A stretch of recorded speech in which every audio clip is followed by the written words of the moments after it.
घने जंगल, जहां सूरज की रोशनी तक कांपती हुई धरती पर पहुंचती है। एक ओर गहराई और नमी से भीगे पेड़, दूसरी ओर रेंगते सांप और जानवरों की आवाजें। यह जंगल सुंदर था, लेकिन खतरनाक भी। पर यहीं, इन्हीं पेड़ों के बीच एक नाम गूंजने लगा था, पुष्पा। एक नाम जो अधूरा था। पुष्पा का पूरा नाम था पुष्पा राज, लेकिन समाज ने उसके नाम को अधूरा बना दिया, बस पुष्पा। और ये अधूरा नाम उसकी आत्मा में एक आग की तरह जलता रहा। जब वह छोटा था, उसकी माँ ने उसे अकेले पाला। उसके पिता एक बड़ी जाति से थे, लेकिन उन्होंने दूसरी शादी कर ली और पुष्पा को अपनी पहचान से वंचित रखा। तेरा कोई नाम नहीं है, तेरा कोई खानदान नहीं है। ये शब्द उसके जीवन का सबसे बड़ा अपमान बन गए। हर दिन जब गांव के लोग उसे हे दृष्टि से देखते, जब कोई उसे अपने साथ नहीं बैठने देता, तब वो चुपचाप सह लेता, पर अंदर कहीं वो आग और तेज होती जाती। लकड़ी नहीं, जीवन काटता था पुष्पा। युवा होते ही उसने मजदूरी शुरू कर दी। वो मजदूरी नहीं, संघर्ष था। आंध्र प्रदेश के शेषाचलम पहाड़ियों में लाल चंदन की लकड़ी काटना आम बात नहीं थी। ये जंगल सरकारी कानूनों से बंधे थे और लाल चंदन की तस्करी को सबसे बड़ा अपराध माना जाता था। लेकिन गरीब के लिए कानून से ज्यादा जरूरी था पेट की आग बुझाना। पुष्पा मजदूरों के साथ जंगल में जाता, कुल्हाड़ी उठाता, लकड़ी काटता और जान जोखिम में डालकर उसे जंगल से बाहर लाता। पर वो औरों से अलग था। उसकी नजर सिर्फ मजदूरी पर नहीं थी। वो जानता था कि ये लाल लकड़ियां सोने से भी ज्यादा कीमती हैं। एक दिन खबर आई कि पुलिस का बड़ा ऑपरेशन चलने वाला है। तस्करों के कई रूट्स पकड़े गए हैं। डर के मारे सभी मजदूरों ने हाथ खड़े कर दिए। आज नहीं जाएंगे जंगल में। पर पुष्पा ने कहा, डर के आगे रोटी नहीं मिलती, मैं जाऊंगा। वो अकेले जंगल गया, कुल्हाड़ी उठाई और काम पर लग गया। उसकी चाल, उसकी निगाहें और उसकी योजनाएं किसी अनुभवी खिलाड़ी जैसी थीं। उस दिन पुलिस का दबाव सच में भारी था। रास्ते बंद कर दिए गए थे। एक एक नाके पर तलाशी हो रही थी। पर पुष्पा ने लकड़ी को केले के गट्ठों के नीचे छिपाया, नदी पार कराई और एक ग्रामीण नहर से निकालकर सुरक्षित जगह तक पहुंचा दिया। उस दिन तस्कर कोंडा रेड्डी के लोग हैरान थे। जब सभी मजदूरों ने मना कर दिया, तब ये कौन था जिसने पूरा माल सही सलामत पहुंचा दिया? नाम क्या है तेरा? किसी ने पूछा। पुष्पा, वो बोला। सरनेम? नहीं है, उसने मुस्कुराते हुए कहा। पुष्पा, झुकेगा नहीं। कोंडा रेड्डी इलाके का सबसे बड़ा तस्कर था। उसका नेटवर्क बहुत बड़ा था। वह चंदन विदेशों तक भेजता था। उसके लिए मेहनती लोग एक चाबुक के नीचे कीड़े थे। पर जब पुष्पा का नाम उसके पास पहुंचा, तो उसने पहली बार एक मजदूर को बुलवाया। तेरे जैसे बहुत आते हैं, चले जाते हैं, कोंडा ने कहा। पुष्पा बोला, आपके जैसे बहुत बने हैं, पर राज सिर्फ वही करता है जिसे डर नहीं होता। कोंडा रेड्डी पहले नाराज हुआ, फिर हंस पड़ा। तेरे अंदर आग है। ठीक है, आज से तू हमारे लिए माल निकालेगा, लेकिन याद रख, हमारे नियमों पर यही बात पुष्पा को मंजूर नहीं थी। उसने धीरे धीरे काम करना शुरू किया, लेकिन वो नियमों से खेलना जानता था। उसने जंगल के नए रास्ते खोजे, पुलिस की गाड़ियों की रूटीन पढ़ी और सबसे छिपाकर अपना एक छोटा नेटवर्क बनाना शुरू कर दिया। कम समय में ही पुष्पा इतना मशहूर हो गया कि कई पुराने तस्कर उससे जलने लगे। वो उन्हें जवाब नहीं देता था, क्योंकि वो जवाब अपने काम से देता था। उसने एक ट्रक तैयार करवाया, जिसमें लकड़ी को छिपाकर बड़े शहरों तक पहुंचाया जाता था। उसने नावें खरीदी, ग्रामीणों को रोजगार दिया और कोंडा रेड्डी को सबसे ज्यादा माल पहुंचाना शुरू कर दिया। पर जैसे जैसे उसका नाम बढ़ता गया, एक नई समस्या सामने आने लगी। उसकी पहचान। कोंडा रेड्डी के भाई जक्कन्ना और जाल रेड्डी उसे एक नीच जाति का मजदूर समझते थे। एक मजदूर हमारी बराबरी करेगा? जक्कन्ना दहाड़ा। लेकिन पुष्पा का जवाब था, बराबरी नहीं चाहता, तिजोरी चाहिए, और तिजोरी आपकी भी भर दूंगा, पर दिमाग में मेरी काबिलियत मत कम समझना। एक और किरदार था जिसने पुष्पा के जीवन को रंगीन बना दिया, श्रीवल्ली। गांव की एक सामान्य लड़की जो अपने पिता की दुकान में काम करती थी। पुष्पा जब भी दुकान पर आता, उसकी नजरें श्रीवल्ली पर टिक जाती। पर श्रीवल्ली को पुष्पा का बेरुखा रवैया और जिद्दी स्वभाव समझ नहीं आता था। प्यार करता है तो बोल क्यों नहीं देता? उसकी सहेलियों ने छेड़ा। पुष्पा में हिम्मत थी जंगल से लड़ने की, पर श्रीवल्ली से बात करने में हिचक थी। एक दिन उसने सीधा जाकर कहा, तेरा नाम ले सकता हूं? श्रीवल्ली मुस्कुराई और कहा, नाम लेने से कोई अपना नहीं हो जाता, पहले खुद को साबित कर। और बस ये चुनौती थी, प्यार में भी और जंगल के युद्ध में भी। धीरे धीरे पुष्पा का नाम जंगल में फैल गया। तस्करों के बीच वह लाल राजा बन चुका था। अब वह सिर्फ मजदूर नहीं था, अब वह निर्णय करता था, सौदे करता था, रास्ते तय करता था। कोंडा रेड्डी और उसके भाइयों को समझ आ गया कि ये आदमी अब किसी के बस में नहीं रहेगा, पर उन्हें उसकी जरूरत थी, क्योंकि जंगल अब उसी की बात सुनता था। पुलिस कप्तान भी अब सीधे पुष्पा का नाम जानना चाहता था। ये पुष्पा कौन है? जैसे जैसे दिन बीतते गए, पुष्पा का नाम सिर्फ जंगल तक सीमित नहीं रहा। अब शहर के तस्कर, अफसर और नेता भी जानने लगे थे कि शेषाचलम के जंगल में एक आदमी है जो किसी से नहीं झुकता। कोंडा रेड्डी को यह बात खलने लगी थी। उसे डर था कि कहीं पुष्पा पूरी सत्ता अपने हाथ में न ले ले। बहुत उड़ने लगा है ये, जक्कन्ना ने कहा। एक मजदूर आज हमारे बराबर आ गया। अभी वक्त है इसे रोकने का, जाल रेड्डी ने कहा। और वहीं से शुरू हुई एक गहरी साजिश। उन्होंने पुलिस अफसरों को पैसा खिलाया, जंगल में अपने जासूस छोड़े और कोशिश की कि पुष्पा का रास्ता बंद किया जाए। पर पुष्पा जानता था कि दुश्मन अब सामने नहीं, परछाई में छिपे हैं। उसने एक एक चाल को समझा और अपनी गिनती बदल दी। अब वह क्या अकेला नहीं था, उसके पास अपना गिरोह था, अपने आदमी, अपनी व्यवस्था। श्रीवल्ली अभी भी पुष्पा से नाराज थी। उसे लगता था कि पुष्पा एक तस्कर बन गया है, जो दिन ब दिन कानून से लड़ता है, समाज को चुनौती देता है। एक दिन पुष्पा सीधे उसकी दुकान पर गया। तू मेरी जिंदगी है श्रीवल्ली, पर मेरी जिंदगी आसान नहीं है। अगर तुझसे शादी करूं तो तुझे वो सब सहना पड़ेगा जो मैं रोज झेलता हूं। तैयार है क्या? श्रीवल्ली थोड़ी देर चुप रही, फिर कहा, तेरे जैसा आदमी मुझे डराता नहीं, भरोसा देता है, पर मैं तब साथ दूंगी जब तेरा रास्ता सच का हो। यह बात पुष्पा को छू गई। उसे पहली बार लगा कि कोई उसकी आत्मा से प्यार करता है, उसके नाम या ताकत से नहीं। पुलिस कप्तान बंसी ने शपथ ली कि वो इस जंगल के नया राजा को सबक सिखाएगा। उसने जंगल में भारी पुलिस बल भेजा। जिस दिन पुष्पा अपने आदमियों के साथ लकड़ी ला रहा था, पुलिस ने उसे चारों ओर से घेर लिया। अब बच नहीं पाएगा, अफसर बोला। पर पुष्पा मुस्कुराया, हम काटते हैं लकड़ी, रास्ता भी खुद काट लेंगे। उसने जंगल में पहले से ही एक सुरंग बनवा रखी थी। एक इशारे पर उसके लोग ट्रक समेत नीचे उतर गए और पुलिस हवा में हाथ मलती रह गई। कप्तान बंसी गुस्से से पागल हो गया। ये आदमी कानून को खेल समझ रहा है, अब उसे तोड़ना होगा। इसी दौरान पुष्पा का भाई मोहन गांव में शादी कर रहा था। उसने गांव के लोगों को बुलाया, लेकिन अपनी माँ और पुष्पा को नहीं बुलाया। माँ ने कहा, तू मत जा बेटा, हमसे नफरत करते हैं वो। पर पुष्पा गया। वहां उसने सबके सामने पूछा, क्या मैं तेरा भाई नहीं हूं? क्या मेरी माँ तेरी माँ नहीं है? मोहन बोला, तू सिर्फ मेरी माँ का बेटा है, मेरे बाप का नहीं। उस दिन पुष्पा ने कसम खाई, अब से ये गांव नहीं, पूरी दुनिया जानेगी कि मैं कौन हूं। उसने कोर्ट में केस डाला डीएनए टेस्ट के लिए। उसका खून और मोहन का खून एक ही निकला। जज ने कहा, यह आदमी तुम्हारा सगा भाई है और उसे अपने पिता के नाम का अधिकार है। वह दिन पुष्पा की आत्मा के लिए सबसे बड़ी जीत थी। वह अब केवल पुष्पा नहीं रहा, वह पुष्पा राज बन गया।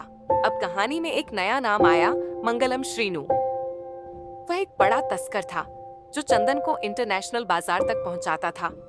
कोंडा रेड्डी उसका माल सप्लाई करता था। श्रीनु को जब पता चला कि अब जंगल में पुष्पा का राज है, तो उसने उसे मिलने बुलाया। तेरा नाम बहुत सुना है, अब तेरे साथ काम करना चाहता हूँ, श्रीनु ने कहा। पुष्पा ने पूछा, रेड्डी लोग माल पहुंचाते हैं आपको कितने में? 1 लाख प्रति टन, श्रीनु बोला। पुष्पा हंसा, वो सौदेबाजी करते हैं, मैं कीमत तय करता हूँ। मैं 2.5 लाख प्रति टन लूंगा, वरना खुद बेचूंगा। श्रीनू भड़क गया। तेरी औकात क्या है? अब पुष्पा ने पूरी सप्लाई चेन अपने हाथ में ले ली। उसने दिल्ली, मुंबई और चेन्नई में खुद के एजेंट बनाए। उसने विदेशी कंपनियों से सीधे डीलिंग शुरू की। अब वह सिर्फ तस्कर नहीं था, एक बिजनेस टाइकून बन रहा था। उसके पास पावर, पैसा और पहचान सब कुछ था। पुष्पा बोला, औकात तो तू तय करता है, मैं खुद ही बना लेता हूँ। और वहीं से दोनों के बीच दुश्मनी शुरू हुई। इन सब के बीच उसने श्रीवल्ली से शादी का प्रस्ताव रखा। अब तू मेरी रानी बनेगी, पुष्पा ने कहा। श्रीवल्ली मुस्कुराई। राजा अब बन रहा है और रानी पहले ही तय थी। दोनों की शादी पूरे गांव के सामने हुई। वह दिन उस गांव के इतिहास का सबसे बड़ा समारोह था, जहां एक मजदूर, जिसने नाम तक नहीं पाया था, अब रथ पर बैठा था। मंगलम श्रीनू एक खतरनाक व्यापारी था। वह खुद कभी सामने नहीं आता, लेकिन उसके इशारों पर पूरी तस्करी व्यवस्था चलती थी। वह तेलुगु राज्यों में सिर्फ चंदन का ही नहीं, बल्कि हथियार, ड्रग्स और अवैध जमीन कारोबार में भी लिप्त था। उसे यह बात बिल्कुल गवारा नहीं थी कि कोई मजदूर उसकी आंखों में आंखें डालकर बात करे। पुष्पा ने ऐसा किया और उसकी शर्तों को ठुकरा दिया। इस जंगल में राज तो मैं करता हूं, श्रीनू ने दहाड़ते हुए अपने लोगों से कहा। अब ये पुष्पा किसी काम का नहीं, इसे खत्म करना होगा। उसने एक साजिश रची।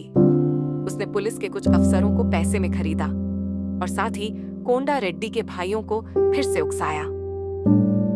पुष्पा जानता था कि अब वक्त आ गया है कि वह अपनी स्थिति और पक्की करे। उसने जंगल में अपनी सप्लाई लाइनें और मजबूत की। अब वह सिर्फ जंगल में लकड़ी कटवाने वाला नहीं था, वह ट्रकों की मालिका बना, ड्राइवरों को ट्रेनिंग दी और जीपीएस सिस्टम तक लगवाए। उसने गांव वालों को काम पर लगाया और उनके बच्चों के लिए स्कूल खोलवाया। उसने दिखाया कि वह केवल तस्कर नहीं, नेता भी बन सकता है। तस्करी से डर नहीं लगता, वह अपने आदमियों से कहता। डर तो तब लगता है जब अपनी पहचान खो बैठते हैं। श्रीनू ने जब देखा कि पुष्पा को सीधे तोड़ना मुश्किल है, उसने उसके दिल पर हमला किया। एक रात जब श्रीवल्ली मंदिर से लौट रही थी, कुछ नकाबपोश गुंडों ने उस पर हमला किया। पुष्पा को जैसे ही खबर मिली, वह आग बबूला हो गया।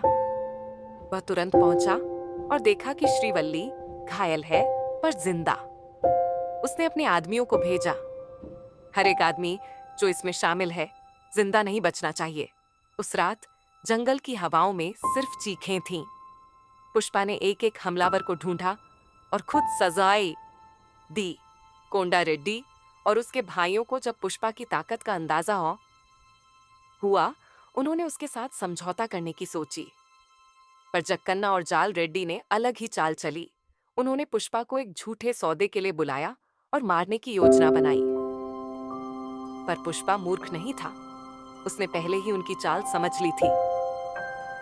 बैठक के दौरान जब दोनों भाइयों ने उस पर बंदूक तानी, तो उसने अपने आदमी को इशारा दिया। एक छिपे हुए दरवाजे से बाकी साथी अंदर घुस आए। एक एक करके दोनों भाइयों को घसीटा गया। पुष्पा ने कहा, तुम सोचते थे मैं सिर्फ कुल्हाड़ी चलाना जानता हूं, लेकिन मैं युद्ध भी जानता हूं। उस रात कोंडा रेड्डी का साम्राज्य खत्म हो गया। पुष्पा ने उसकी जगह ले ली। अब पूरा चंदन का व्यापार उसके हाथ में था।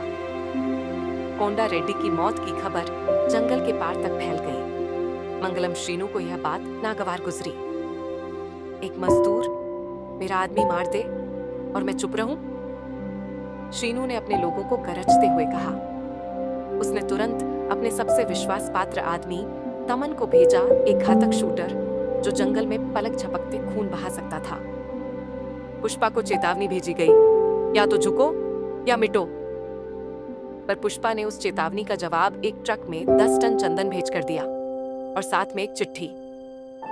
हमारे जंगल के पेड़ काटे जा सकते, हमारी जड़ें था नहीं। श्रीनू को अब समझ में आ गया, ये आदमी सिर्फ पैसे का भूखा नहीं, आत्मसम्मान का भूखा भी है। और ऐसे आदमी से टकराना मतलब खुद को खत्म करना। अब कहानी में प्रवेश होता है आईपीएस भंवर सिंह शेखावत का। एक तेज तर्रार, घमंडी और सत्ता का भूखा अफसर। वह नया एसपी बनकर जंगल में आया। उसका मकसद एक ही था, पुष्पा को कुचल देना। मैं कानून हूं और कानून के आगे कोई नहीं, उसने पहली मीटिंग में ही कह दिया। शुरुआत में उसने रसद लाइनों को काटा, ट्रकों को जब्त किया, ड्राइवरों को जेल में डाला और गांव वालों को डराना शुरू किया। पुष्पा ने शांति से देखा, जैसे शेर अपने शिकार का इंतजार करता है।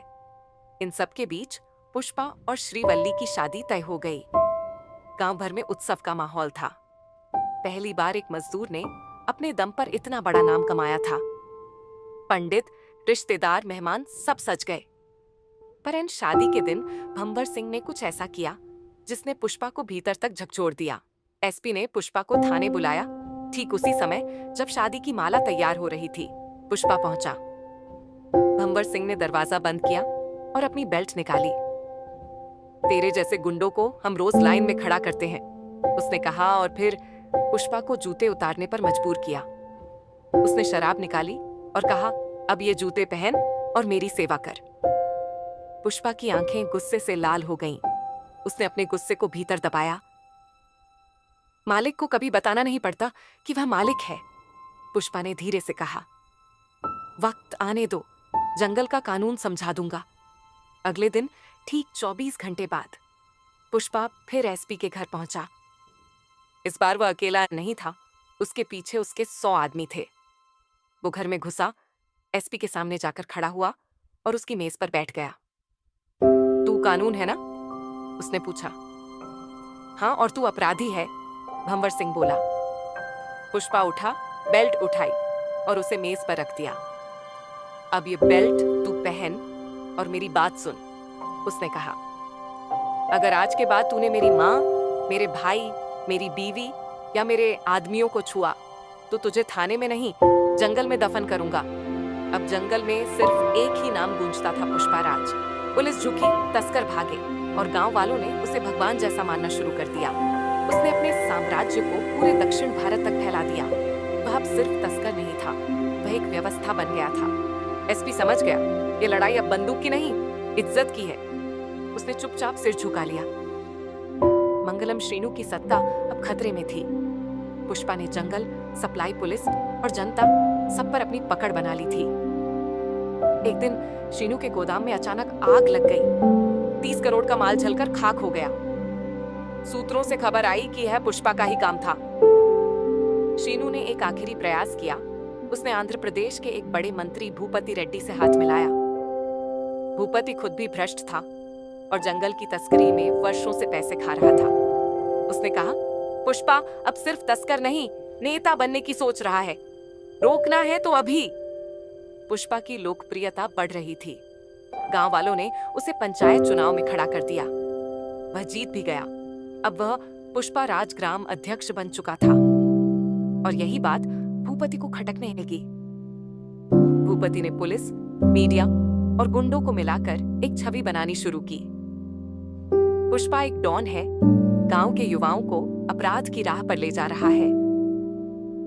लेकिन पुष्पा ने जवाब में अपने स्कूल और अस्पताल के प्रोजेक्ट शुरू किए। मीडिया को बुलाकर दिखाया कि उसका साम्राज्य तस्करी से नहीं, सेवा से भी जुड़ा है। भूपति ने अब अपनी सबसे बड़ी चाल चली, सीबीआई को बुलाया। आरोप लगाया गया कि पुष्पा ने सरकारी जमीन पर कब्जा किया है और विदेश में ब्लैक मनी भेजी है। सीबीआई ने रेड डाली। श्रीवल्ली, मां और आदमियों को उठाया गया। पुष्पा थाने पहुंचा, खुद को पुलिस को सौंप दिया। सीबीआई अफसर ने पूछा, तू कौन है? पुष्पा ने कहा, नाम पूछकर आया था तू, लिख ले। पुष्पा, पुष्पाराज। झुकेगा नहीं साला। पुष्पा को जेल में रखा गया। वहां भी उसने डर नहीं दिखाया, उल्टा जेल के सारे कैदी उसके अनुयायी बन गए। एसपी, सीबीआई और मंत्री भूपति सोच रहे थे अब पुष्पा टूटेगा, पर वह हर रोज योग करता, किताबें पढ़ता और अंदर से और मजबूत होता जा रहा था। श्रीनु अब अकेला पड़ गया था। मंत्री भूपति ने उसका इस्तेमाल कर उसे छोड़ दिया। पुष्पा की गिरफ्तारी के बाद जंगल की कमान फिर श्रीनु ने संभालने की कोशिश की, लेकिन उसके आदमी भी अब पुष्पा को भगवान मानने लगे थे। एक दिन जंगल के बीच जब श्रीनू अपने आदमियों के साथ ट्रक लॉड करवा रहा था, पुष्पा के समर्थकों ने उसे घेर लिया। पुष्पा खुद वहां पहुंचा जेल से छूटते ही सबसे पहले।